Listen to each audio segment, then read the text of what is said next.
Don't you wish there was a simple formula that could tell you exactly when you should stop putting money into your old car and just buy a new car? Haven't we all faced that question at one point or another? Do I pay for that next repair or is it time to just replace it? And why am I talking about cars? What does that have to do with markets? Hi, I'm Jamie French, one of the wealth advisors and managing partners of Advent Partners. My wife and I have recently had to make some of those difficult decisions about car repairs. And the thoughts that run through my mind are similar to the thoughts that I have about the market. Is this the end? Is this the bottom? Is it going to get worse?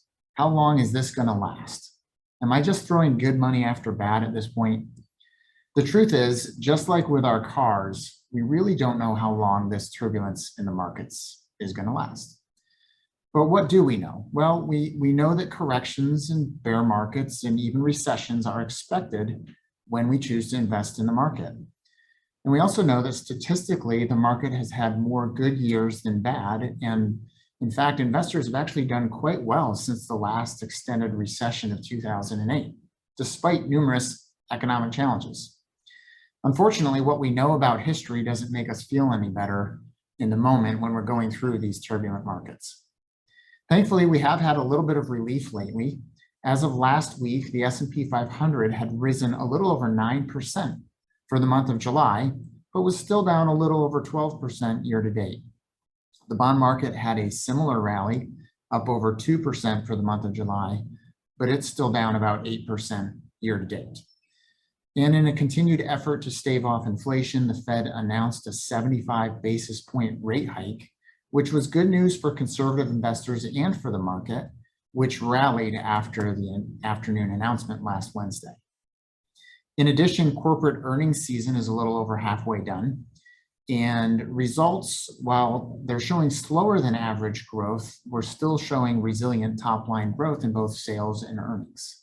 In fact, just over 77% of the S&P 500 companies reported growth in sales, and over 63% reported growth in earnings. So that's also good news for the market because ultimately what we're investing in hopefully is profitable companies. So I cannot tell you whether we've hit the market bottom or not. I cannot tell you where the market will end up this year. I cannot tell you whether we're going to experience a quick recovery or whether we're going to have a few bad years strung together.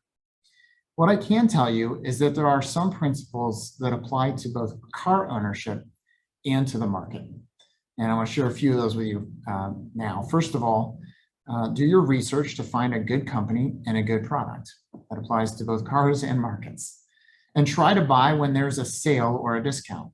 Now, I wouldn't suggest now is necessarily a good time to buy a new or used car, but it might be a good time to look at investments in the stock market. Thirdly, be disciplined about maintenance in order to prolong the life of your car or your portfolio. And lastly, when things aren't going well, that doesn't necessarily mean it's time for something new. It might just need a few repairs. If you need help with any of that, not for your cars, but for your investment portfolio, please reach out to us and we'd be glad to help. Thanks for listening and stay tuned for our next weekly market update.